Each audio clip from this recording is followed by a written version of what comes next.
দর্শক, বন্যা পরিস্থিতির আরও খবর জানাতে নোয়াখালী এবং কুমিল্লা থেকে আমাদের সঙ্গে যুক্ত হচ্ছেন সহকর্মী আকবর হোসেন সোহাগ এবং এইচ.এম. মহিউদ্দিন। আমরা শুরুতেই যাব নোয়াখালীতে আকবর হোসেন সোহাগের কাছে। সোহাগ, নোয়াখালী বিশেষভাবে ফেনীর বন্যা পরিস্থিতি তো ভয়াবহ, তো সেখানকার এখনকার পরিস্থিতি কি আমাদেরকে একটু জানাবেন বিস্তারিত? জি, ধন্যবাদ। আমি আপনাকে জানিয়ে রাখি যে আপনি যেমনটা জানতে চেয়েছেন, আমি আছি এখন নোয়াখালীতে। আসলে ফেনীর পাশাপাশি আপনি জানতে চাইছেন ফেনীবাসী নোয়াখালীতেও কিন্তু এবার ৫-৬ দিনের জলাবদ্ধতা এবং বন্যায় নোয়াখালী থেকে ভয়াবহ অবস্থা সৃষ্টি করেছে।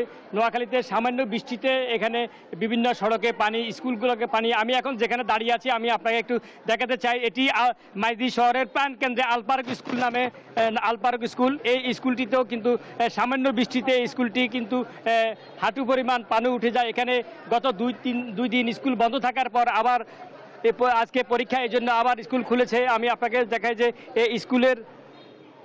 এই স্কুলটিতে প্রতিনিয়ত আসলে হাঁটুর উপরে পানি থাকে এবং এই স্কুলটিতে শিক্ষার্থীরা খুবই কষ্ট করে এই স্কুলে আসতে হয়।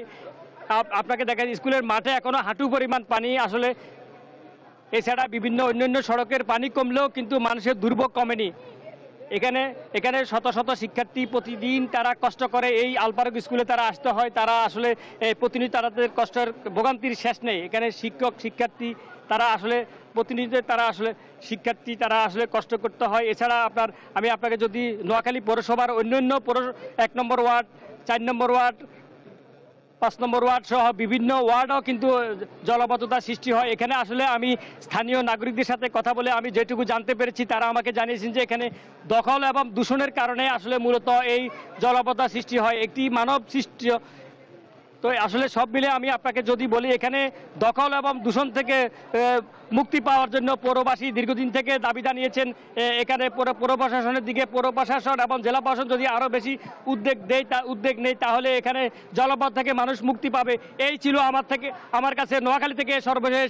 বান্ডেল থাকলে প্রতি সেনমানিতে টাকা বাঁচবে। বিকাশ সেনমানি বান্ডেল কিনে জিতুন প্রতি লেনদেনে।